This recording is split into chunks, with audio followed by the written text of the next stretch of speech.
and welcome to mini episode 164 of Real Life Ghost Stories. And I have one story for you today, and it is a story from Jen that is broken into 3 different stories, and it comes from January the 20th, 2022. In 2003, I moved across the country to live with someone I met on the internet. The move had been ill-advised, full of warnings and portents that it was an overall bad idea. I had stubbornly forged ahead anyway. I had stayed at his place once before for a week in May. The tiny house had felt eerie and off, but I had dismissed it as a culture shock and a slanting floor. Now that I was manoeuvring among the boxes and furniture crammed into the space, it felt oppressive and overwhelming. Again, I tried to chalk it up to a culture shock and the undeniable fact that the relationship, while workable long distance, was turning into a controlling nightmare in the confined space of the ageing tiny house on the banks of the Ohio River. Little did I know, everything was going to get much worse. The house was tiny, 3 rooms over a dirt floor cellar, with a spring in one corner that caused a trickle of water to seep out under the rough-hewn floor, under the wide porch, and cascade merrily down the crooked stone steps and into the narrow street when the rain was particularly hard. It was originally the summer kitchen for the large 3-storey house next door. Sometime between when it was built around 1840 and the early part of the 20th century, it had been converted into a tiny little cottage. The spring seeping into the cellar floor was causing the corner of the house to slowly sink, tilting everything down the steep hill on which it was built. The back of the cottage was dug into the hillside. The small rear terrace banked with a rough-hewn stone wall. The front of the cottage was well above the grade, steep wooden stairs leading to a wide porch that ran the length of the house. Because it was originally an outbuilding for the larger home next door, there was only a small stone path edged by a crumbling dry stone wall between them. Like I said, the place felt off from the start. Not long after I moved in, we got a dog. The backyard, while large, was not really fenced and far too steep to be of any real use. Very active CSX train tracks marked the rear border some 20 yards up the hill. About 50 yards further east along the tracks was an abandoned cemetery full of headstones in German, stuffed with Spanish flu and Cincinnati race riot victims. So when the dog had to go out, you had to take him on a leash and wait while he did his sniffing and his business. I hated it. The tiny back terrace was in full clear view of the house next door, and it often felt like the only thing keeping something horrible at bay was the ancient and uneven stone wall between the 2 properties. It just seemed to loom there, whitewashed with black windows staring down at you in the middle of the day while the dog wandered and found a good spot for a constitutional. It was owned by an evangelical preacher, and he rented it to parishioners who were down on their luck. Neighbourhood rumour had it that he had lived there a decade or so before, until his wife went crazy and tried to kill herself and the children. No one who lived there seemed particularly stable. The place was divided up into 2 apartments, one on the first level, one on the second, and an empty attic space that was never rented. Each floor had a couple of the long, narrow curtains of the time that faced our house. All except the 3rd floor were screened with heavy curtains or the slightly nuttier tinfoil. Not long after I moved in, we were awoken in the night by the sound of emergency vehicles. We stepped outside under the pretext of walking the dog and spoke with an officer at the edge of our property. He was eager to share. The father of the family renting the ground floor apartment had gone on a drunken rampage and beat the wife severely, and he was being taken to jail and she was being taken to the hospital. According to Officer Friendly, there were mental health and a lot of drug addiction issues with the parents, and the conditions in the apartment were ugly. Lots of neglect and filth, and the children were going into protective custody. Whatever happened that night, the couple never returned, and the landlord cleared out their apartment onto the street for the scavengers and the trash collectors and set about renting it again. The next set to rent the ground floor apartment were a middle-aged woman and her daughter. They were typical evangelical Baptist types, Long hair, long skirts, Bibles. They were nervous and quiet, and whatever it was in the house seemed to be leaving them alone. At first. The second floor tenants never stayed long, always moving out after a few months. Soon after, the landlord's nephew took the second floor apartment. He seemed to like hanging out in the narrow walkway along the side of the house. He was always there, with a beer and a smoke. When I went out with the dog or was leaving the house in general, he always seemed to be there. He seemed to take an interest in our property. And me. It seemed friendly enough, if sort of unnerving at first. He would lean over the knee-high wall and talk with me while I was on dog duty, even offering to mow our extremely steep and overgrown lawn. I took him up on that offer. The lawn was a bitch. After a while I asked him about the third floor, if anyone had that apartment, because sometimes I saw movement and a pale face staring out the attic window. He told me that no one lived up there, or even went up there, because there was a powerfully evil ghost up there from around the time the house was built. He went on to tell me that it had driven all the people who lived in the third floor crazy, and had even caused evil things to happen to him in the second floor apartment, but that he was strong in Jesus and it wouldn't affect him. All of the Satan and Jesus talk was too much for me, so I just smiled and took the dog back inside. I tried to avoid looking up at the third floor window any time I went out anymore, but if I did happen to catch it, there was always some faintly glowing shape just on the inside of the glass. That winter I became pregnant with my first child. Around the same time, my boyfriend admitted that he had lied about quitting smoking, and after a huge fight, I told him that he could smoke outside, but not inside. He would always take the dog out with him, and I was so glad I didn't have to stand in the freezing cold, avoiding the house 10 feet from our patio. I slept on the couch a lot during my pregnancy, or in my recliner. It was just more comfortable and the relationship was crumbling. Many, many nights I would be dozing, only to be woken by whispers on the patio, or tapping on the window over the couch that looked out onto our back terrace. It was monumentally creepy, but I had no real options to move out, so I just kind of ignored it. I found the neighbour on our patio a few times, usually with an excuse about shoveling snow or looking for some critter or other. We'd seen a huge black snake slide along the foundation and into the cellar one day, and there were raccoons, a badger and a possum that were regulars back there. I usually smiled and thanked him for taking care of it. My recliner sat on the edge of the hardwood, and I would often hear footsteps walk from the bedroom along the wall, past my head, and then stop in the small space between the kitchen, bath and back door. I would feel the passage of air and hear the rustle of fabric. If I opened my eyes, there would be nothing there, but I could still hear and feel it. I noticed that this never seemed to bother the dog or our 2 cats, so I decided it was benign. The tapping, however, sent the dog into hyper-alert mode. He would get up, growling, and pace along the wall and sit and stare at the back door any time it happened. The back door had glass panes in the upper half, so when you walked past the bathroom or the kitchen, you could see out. Often I would glance out to see the 3rd-story window glowing faintly, or once, lit up like there was a light on in the attic. That light stayed on for a week or so I had to assume it was a living person in the attic, despite being told that no one was up there. In the early summer, we were again woken in the night to emergency vehicles. This time the neighbour came over and said the daughter of the ground floor tenant had slipped into a diabetic coma, and the mother had just been praying over her for a week or so. Someone from their church had called in a welfare check when they missed Saturday services, and the officer had found her. The mother slipped into the ambulance with the daughter, and we never saw them again.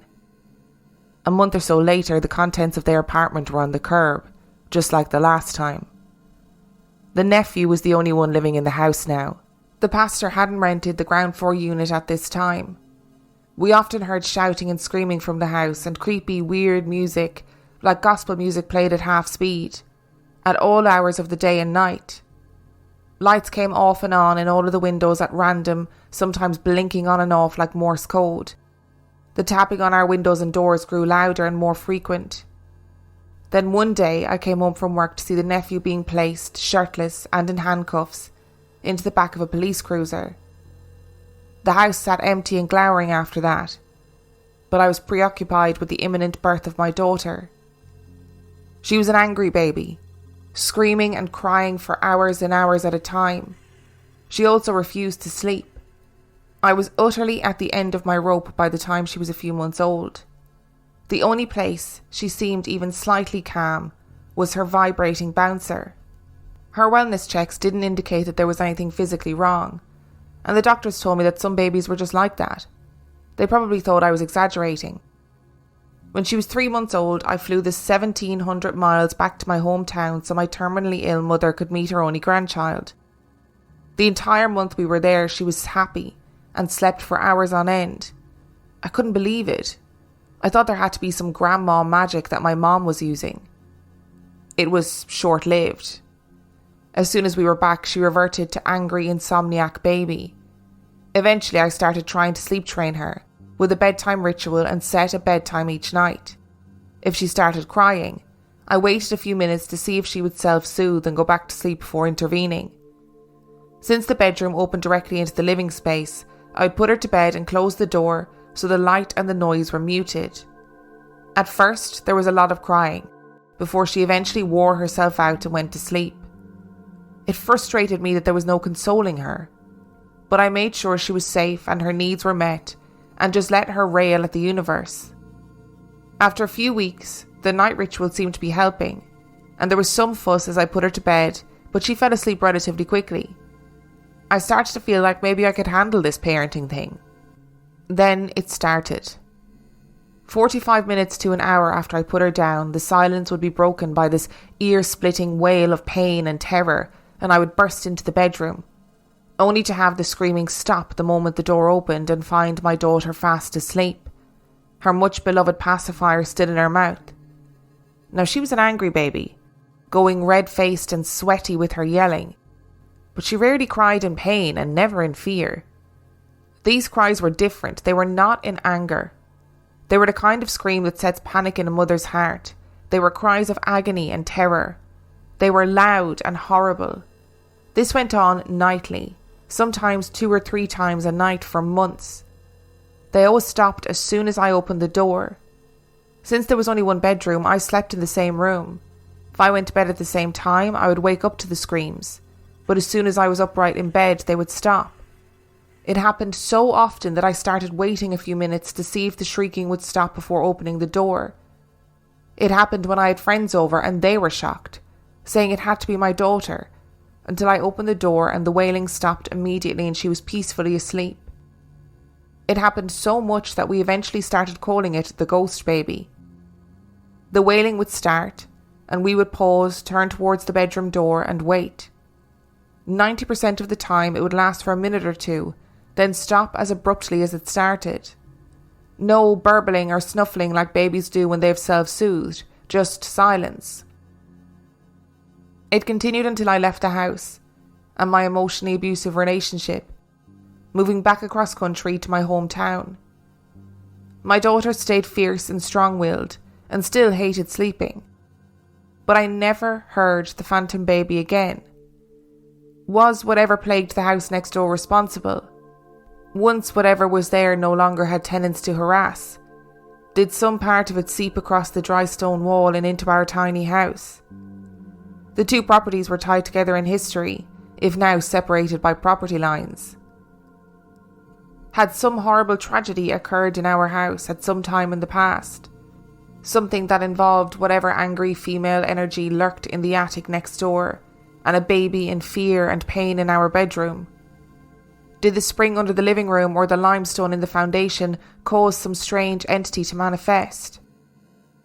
It was said that the Miami peoples avoided the area where Cincinnati is now, refusing to cross the Ohio River into what is now northern Kentucky, calling it cursed, haunted with the souls of thousands slain in some horrible battle in the far distant past.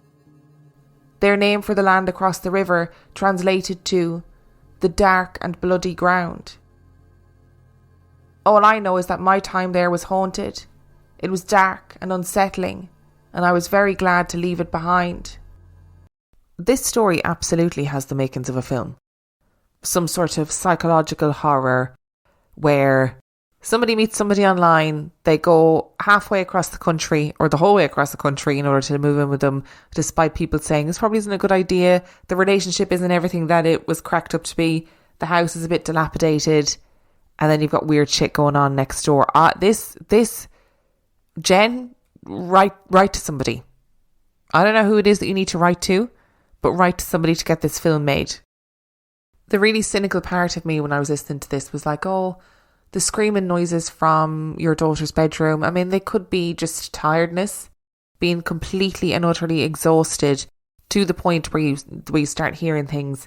And then you said that your friends had heard it too and were completely shocked by it. And then they physically saw as well that while this happened, your daughter was asleep and happy and content in her bed. I just don't know how you'd ever get a moment's peace, because every time you'd hear that sound, you'd be like, okay, is it this time? This time, is it my daughter? And if it isn't my daughter, then what is it? What happened on that land that the land was called the Dark and Bloody Ground? Did something happen in the house itself? I mean, technically the house next door, but you know what I mean? As you said, it was all one house at one point. So did something happen in the house that was causing this energy, these residual screams? Is it to do with the face that you kept seeing in the attic, the woman's face, the pale face?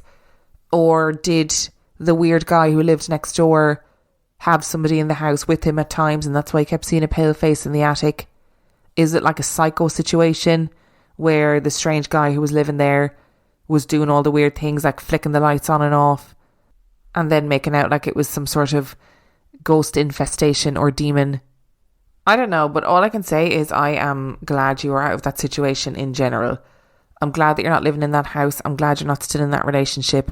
And I'm glad that you and your daughter were able to pack up and move away, because none of that sounds good at all. 20 years ago, I bought my first house. It was a hair-raising adventure, and along the way I had some very memorable home viewings. My real estate broker and I were at odds again. When I said I wanted a cosy bungalow with restored vintage charm, she heard old and run down. There was so much in my price range in her inventory. If only I would just take a look and settle for cheap tract housing from the 1980s. It was true the margin for what I wanted in my price range was not wide, but it wasn't slim either. When we met up on Saturdays, we both had a list of available properties, with never a matching set. We'd been at this for months, and maybe I should have looked for another broker, especially since she didn't understand when I told her a potential property felt off, and refused to consider it no matter the price or location.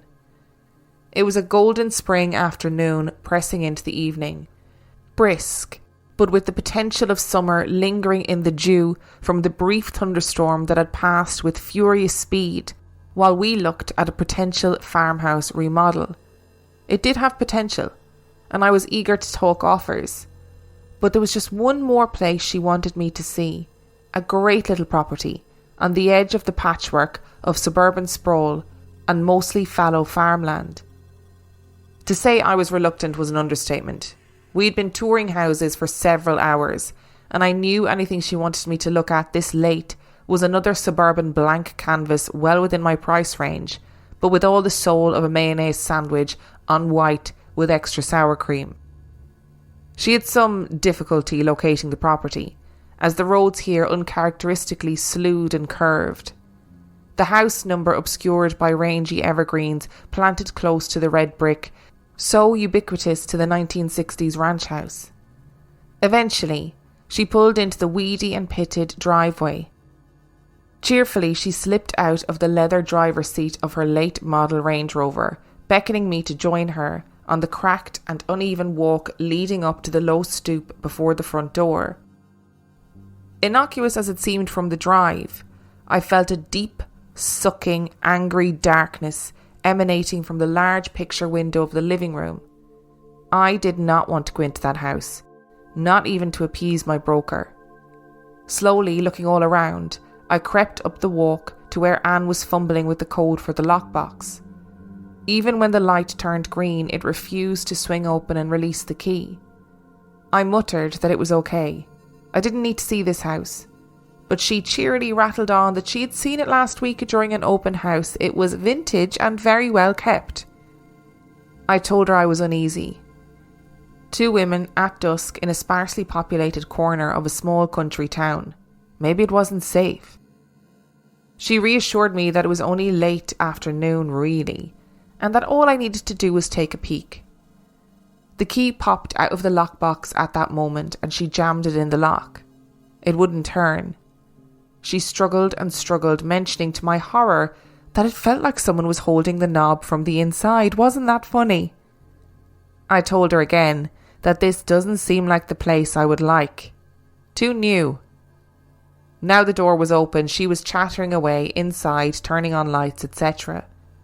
Standard stopped in time around the 1960s ranch house, identical in layout to the one I grew up in. I hated that house, and I hated this one too. I was standing just inside the front door, sneakers drowning in the pristine avocado green shag carpeting, my mind crammed full of angry male energy. I could hear Anne rambling on about the yard and the garage and giving me specs and all the other things that brokers do.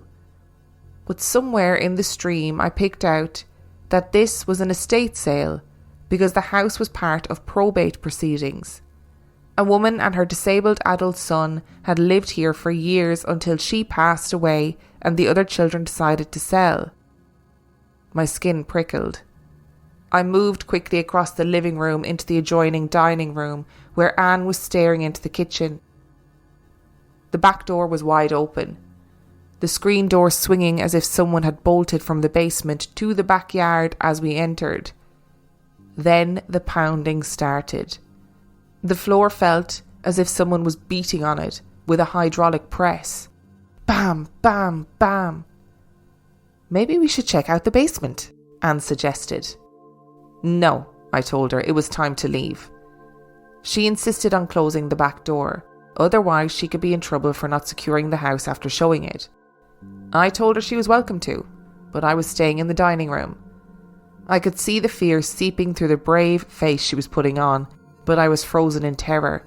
Bam, bam, bam. The floor jumped again. I could see it was worse in the kitchen. The old lino trembling under her tasteful pumps. Then, as we both watched, spellbound, all the cupboard doors opened in sync, slowly, and then slammed shut. And again. Heavy pounding, rhythmic, like someone running up the basement stairs to open the back door, flooded the kitchen. I bolted for the front door, leaving my broker in the crazy chaos of the kitchen. As I stood on the lawn, well back from the house, panting, my heart racing, she stepped through the front door, locked it, and returned the key to the lockbox. We both got back in her Range Rover and looked at each other. I really don't think that's the house for me, I told her. She put the car in reverse in reply. We drove in silence for a few miles, both stunned. Did that really just happen? She asked. Yes, I told her. It did. I've been in thousands of houses all over the state and I have never, ever had one that was haunted, I offered. Yeah, she said, sounding defeated. After that, she listened to me when I said a place was off, even if I was just looking at the listing on her phone. Estate agents who might be listening to this podcast, if you are out there, I want to hear from you. I'm interested. Does this sort of thing happen regularly? Now, I don't mean to the extremes of going into a house, hearing all that banging, and then all the cupboard doors opening, because that is terrifying. But I just feel like if you're an estate agent, first of all, you must see loads of crazy shit in houses, like people living in like crazy conditions or having weird things in their house, or going to a house that's like really tiny or really big, or, you know, just weird houses. But are there houses that you go into where you think, I feel like this is haunted, like this house has a really weird vibe or a negative vibe? I know it's your job to try and sell them, so you kind of have to brush over those things. I'd be interested to know if there are any estate agents listening. Does this happen regularly? And I don't mean regularly as in like every week you're like, whew, hey guys, another haunted house again. But I'm sure that estate agents would all probably have like that one story about that one house that they went to and something creepy happened or they got a vibe from it. And I think in regards to this story and in regards to so many stories that we get in, your intuition is so important. Your gut instinct is so important. It just keeps us safe, and it means that you know, if your gut instinct says no, you can make the decision to walk away from something. And I think actually making the decision to walk away from something is definitely something that comes from a place of privilege, because sometimes you just have no choice if it's what you can afford, etc., etc. That house definitely did not sound like a good place to live at all. And I also think, in line with the first story, you could definitely make a great paranormal sitcom about the estate agent and you and all the little japes and mishaps that you'd get up to. I live in a small town nestled between two very tall mountain ranges. It's not uncommon for animals to come down and into the town. We frequently see deer, elk, and the usual raccoons and coyotes. Every few years there will be a moose or a mountain lion or even a bear when the winters are especially bad. In fact, someone hit a deer with their SUV in the very centre of town this morning. So wild animals, even in the heart of town, aren't all that rare. If it's big or dangerous, you call wildlife control and they dart it and take it back up the mountains. No big deal. Now my house sits on a quiet street a block southwest from the intersection of the highway, through town and Main Street. Pretty much as downtown as it gets. There are a few pastures and open spaces nearby, but not terribly close. To the south of my house, on the corner, is an old church. I say old because it was built in 1901, which is old for around here. It's still in use on Sundays and a couple of weekdays, so there is a decent amount of traffic in and out. Across the street to the south of the church is the local high school. It was just remodelled last year and has motion lights everywhere. These motion lights mean business. They come on with the slightest provocation. A slight breeze, a falling leaf, gentle rain, they are there to illuminate it all in 10-minute bursts. But I digress. The high school with its awesome automated torches takes up 2 whole blocks directly to the south. The street I live on ends in a T intersection right at the front of the high school. Just to the west of the church there is a fairly wide driveway that leads between the church and the house to the west and ends in a parking lot behind the church. My backyard and the yards of my neighbours to the north all border this parking lot. The neighbourhood blocks here all have larger interior spaces, divided up in different ways between all the houses. Some are gardens, some have horses or goats or old dead cars. Ours got turned into the parking lot for the church, since it lacked one when it was built. Since this parking lot is behind an annex to the church, you can't see much of it from the street, making it convenient for various shady goings-on. Well, as shady as it gets around these parts. This convinced the church to install a light above the door that exits into the parking lot, which is right next to my back fence. The wall of the church annex is part of the side fence to my yard. The back fence is chain link with vinyl slats, so I can see through it into the parking lot, but it's not a super clear view. Looking out my back door or the window on the back of my house, I can see the whole yard, the fence and then the parking lot. We have a giant maple smack in the centre of the backyard. It's so big that in the summer you can't see the fence or the parking lot from the house, but in the winter when all the leaves have fallen you can. My bedroom is at the back of the house, part of an addition built in the 1940s. It's an awkward space. The original bedroom and then the addition are almost like 2 separate spaces joined with a large arch where the back wall of the house used to be. We use the additional space for storage since it's not as well insulated as the rest of the house. My story takes place in the depths of winter. We get nasty cold snaps where the cold air from the mountain pools in the valley and gets trapped. It gets foggy and icy cold, with not much change from day to night. On the night in question, it was probably close to -20 degrees Fahrenheit. No wind, foggy, like being in a deep freeze, but visibility was a quarter mile or so. I've had insomnia since I was a child, so it's not uncommon for me to wake up in the middle of the night and just be awake. I'm used to it, and just try to roll with it and sleep when I get tired again. That night I was lying in bed, awake, thinking about maybe playing a game or two on my phone, when there was this awful din. All the dogs in the neighbourhood and for miles around it were barking, howling, whining, yipping and carrying on. We get our share of chain barking, but this was different. It was fear, it was warning barking, the sounds that dogs make when there is a threat that scares them, but they need to try and warn everyone. I looked at my phone. It was close to 3 a.m. and all these dogs were barking their heads off. It went on for 30 seconds or so, and I realised my 3 cats were in the room, and they were all growling and puffed, staring at the big window in the additional section of the bedroom. The light from the church was on, and it was illuminating the room. The blinds were closed, but it was still a good, strong glow. I'm wondering what has the animals all riled up, maybe a coyote or a mountain lion. The dogs don't go nuts over deer, they're too used to them. This deep into winter, a predator wouldn't be out of the question. And if it was something like that, then I should call wildlife control. So I got out of bed and headed to the big picture window that faces out into the backyard. There were a lot of boxes and bins stacked neatly along the wall under it, so I could only get to the very left side of the window. The cats were all arranged on the boxes, looking at the window, growling, fur puffed. I peeked through the blinds, looking out over the yard and into the parking lot. There was something in the parking lot. Something weird. Not a mountain lion, and definitely not a coyote. It was big, and shaped funny. My first thought was a newfie with wolfhound legs. My second thought was a dire wolf, but those are extinct. I looked closer. A big body covered in shaggy white fur and long, awkward legs that seemed jointed incorrectly for a canine or a big cat. It had paws. Sort of, they looked funny too. They were too big and lumpy to be paws. It had hunched shoulders and a weird round head without much of a snout.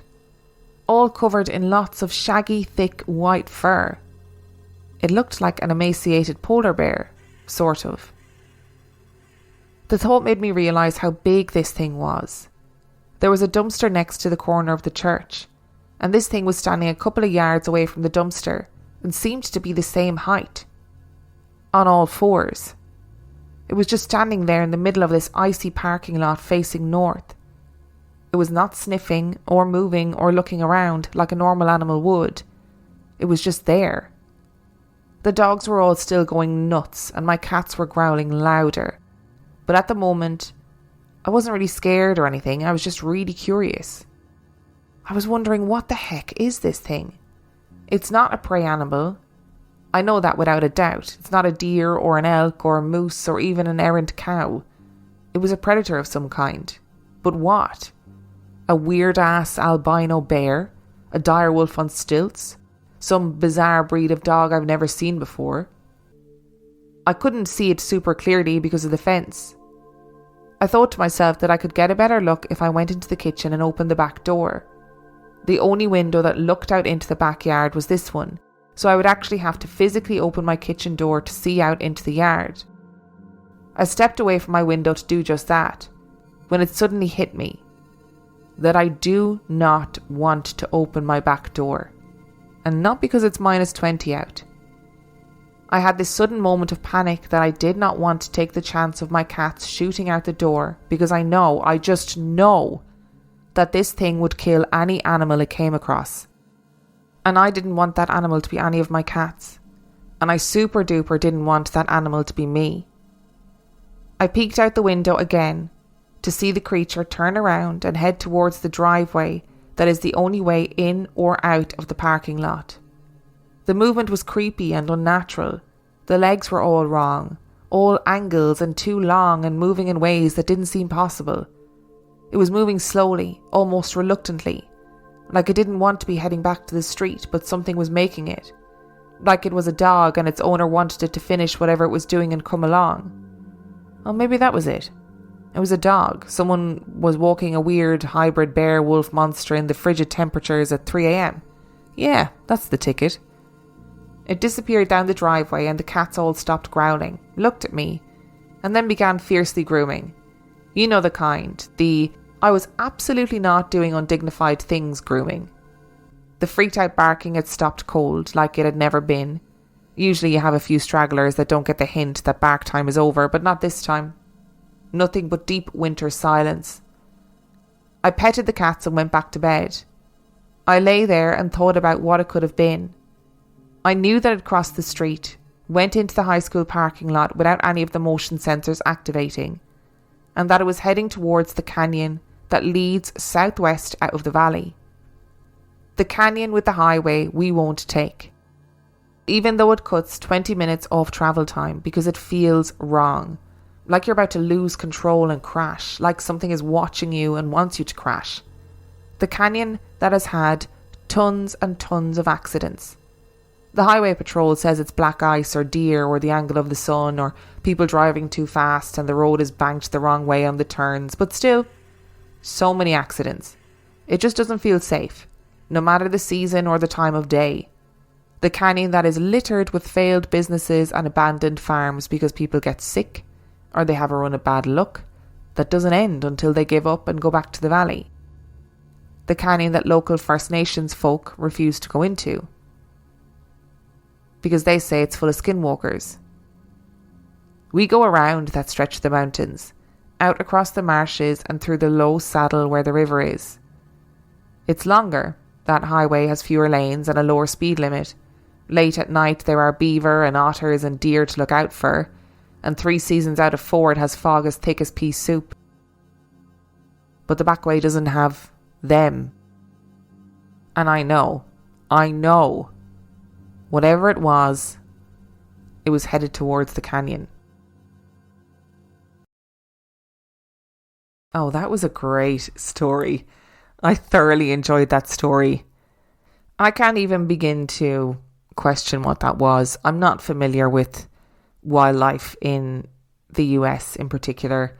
The fact that you guys have bears that sometimes wander into your towns after a particularly harsh winter blows my mind. Blows my mind. I know they're coming in looking for food and stuff, but I don't know what I'd do if I walked out of the shop one morning and there was a bear walking down the high street. I I don't know. I find it mad. And then it's you just call wildlife patrol, they trank it, bring it back up the mountains, done and dusted. It just feels wild to me. It's so beyond anything that we would experience here. And it just feels unfair. You've got animals to contend with. Animals that are big and predatory, animals that could injure you, that could, hunt you like mountain lions do. And then you have to deal with supernatural creatures too. It just seems unfair. It just seems unnecessary. But I feel like you did the right thing by not going outside the back door to check. Because I feel like if that thing saw you, you would have been gobbled up in an instant, never seen again. And obviously you don't want that to happen to your cats either. Thank you so much for listening to today's episode. Thank you to the wonderful Jen for sending in your 3 very well written and very interesting stories. Remember, this story came from the 20th of January 2022. If you want to know anything about Real Life Ghost Stories podcast, you can do so by checking out reallifeghoststoriespodcast.com. And if you are desperate for more content, you can sign up to patreon.com/Real Life Ghost Stories, where for $5 a month or $2 a month, you get access to heaps of extra content and also every single mini episode and main episode completely ad free. And on that note, I shall see you next time.